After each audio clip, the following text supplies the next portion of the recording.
ایک بار پھر کہیں گے آپ کو خوش آمدید۔ تعلیم ہر انسان، چاہے وہ امیر ہو، غریب ہو، مرد ہو یا عورت، سب کی بنیادی ضرورت ہے اور یہ حق ہے۔ اور پاکستانی آئین کے آرٹیکل 25A کے تحت تو تعلیم فراہم کرنا ریاست کی ذمہ داری ہے۔ آئین ریاست کو اس بات کا پابند کرتا ہے کہ وہ مقررہ قوانین کے اندر رہتے ہوئے 5 سے 16 سال تک کی عمر کے تمام بچوں کو مفت اور لازمی تعلیم مہیا کرے۔ لیکن سوال یہ ہے کہ کیا پاکستان میں آئین کے مطابق بچوں کو مفت تعلیم دی جا رہی ہے؟ اور اگر مفت تعلیم مل بھی رہی ہے تو اس تعلیم کا معیار کیسا ہے؟ کیونکہ تعلیم کا معیار اچھا ہونا، بہتر ہونا، ایسی تعلیم کہ آپ تعلیم حاصل کر کے انٹرنیشنلی چیزوں کو بیٹ کر سکے، بہت زیادہ ضروری ہے۔ اور سکولز کا معیار کیسا ہے؟ ایگزیکٹلی، کہ سکولز کے اندر کا ماحول کیسا ہے۔ تو ان سب پر بات کرنے کے لیے ہمیں جوائن کر چکے ہیں سوشل ورکر ہے ضیاء الرحمان صاحب۔ ضیاء الرحمان صاحب، بہت شکریہ وقت دینے کے لیے۔ سر، جیسا کہ میں اور میرے ساتھی اینکر بھی بات کریں کہ ٹھیک ہے، ایک تو یہ چیز کہ تعلیم مل رہی ہے، لیکن دوسری بنیادی ضرورت یہ کہ تعلیم کا معیار کیسا ہے۔ آپ کی ایکسپرٹیز ہیں، آپ سوشل ورکر ہیں، آپ کیا ماحول دیکھتے ہیں؟ سب سے پہلے تو یہ کہ وہ چیز جو کہ پاکستان کے بچوں کا حق ہے وہ انہیں مل رہا ہے یا نہیں؟ بہت شکریہ۔ پہلے تو دیکھیں، اس وقت ہم 22 کروڑ کی آبادی والا ملک ہیں اور ہمارے ہاں کوئی تقریباً 6 کروڑ 30 لاکھ بچیاں ایسے ہیں جن کی عمریں کوئی تقریباً 5 سال سے لے کے 16 سال تک ہیں، اور کانسٹیٹیوشن کے آرٹیکل 25A کے تحت یہ ریاست کی ذمہ داری ہے کہ 5 سے 16 سال تک کے بچوں اور بچیوں کو فری اور لازمی تعلیم جو ہے وہ دی جائے۔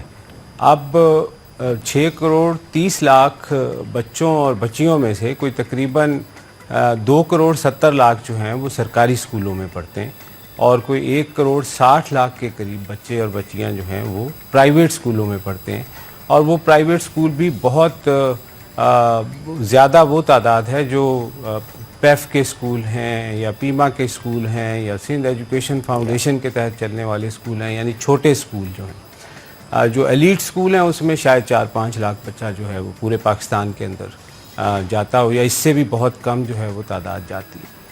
لیکن جو سب سے بڑا المیہ یہ ہے وہ کہ تقریباً 2 کروڑ 20 لاکھ بچے جو ہے وہ اسکولوں میں جاتے ہی نہیں ہیں، وہ کہیں انرول نہیں ہیں، وہ گھروں میں ہیں یا سوسائٹی میں کسی نہ کسی جگہ کے اوپر انگیجڈ ہیں۔ اب اس میں جو انفارچونیٹ بات ہے وہ یہ کہ 1 کروڑ 20 لاکھ جو ہے وہ لڑکیاں ہیں، تو یہ ایک بہت بڑا المیہ ہے۔ پہلا تو یہ بہت بڑا چیلنج ہے جس کو ہمیں بہرحال ہائی لائٹ کرنا، اور ہم بڑی شد و مت سے ہر فورم پہ جا کے اس کے اوپر جو ہے وہ بات کرتے ہیں کہ ہمیں اگر تعلیم کو اپنا ایک پرائرٹی دینی ہے تو کم از کم ان بچوں اور بچیوں تک جو ہے وہ ہم تعلیم کی رسائی کو ممکن بنائیں۔ دوسرا جو سب سے بڑا مسئلہ ہے رسائی کے بعد، وہ آپ نے جس طرح ہائی لائٹ کیا، وہ ہے کوالٹی کا۔ تو ہمیں یہ سمجھ میں آتی ہے کہ کوالٹی جو ہے وہ کس چیز سے آئے گی؟ کوالٹی آئے گی جب آپ اسکولوں کے اندر اچھے اساتذہ کرام دیں گے۔ اب ہم صرف پنجاب کی اگر بات کریں تو ہمیں نظر آتا ہے کہ 1 لاکھ ٹیچرز جو ہیں جو اسکولوں میں ہونے چاہیے تھے، ان کی پوسٹیں خالی پڑی ہیں، اور یہ اتنے عرصے سے یہ ان کے اوپر بھرتی جو ہے وہ نہیں ہو رہی۔ اسی طرح دوسرے صوبوں کے اندر بھی یہی حالات ہیں۔ تو ہماری پرائرٹی چونکہ ایجوکیشن ہے نہیں، تو پھر ہم اساتذہ کرام کو وہاں کیسے بھرتی کریں گے؟ اور جب استاد نہیں ہوگا تو کوالٹی جو ہے وہ کیسے سفر نہیں کرے گی؟ بہت سارے اسکولوں کے بارے میں ہمیں یہ اطلاعات ملتی ہیں کہ وہاں پر اصل جو استاد ہے وہ کہیں اور کام کر رہا ہے، اور اس کی جگہ کے اوپر اس نے خود سے ہی اپنا ایک ریپلیسمنٹ دے دیا ہے، جو سیلری تو اس استاد سے لیتا ہے اور استاد صاحب جو ہے وہ سرکار سے لیتے ہیں۔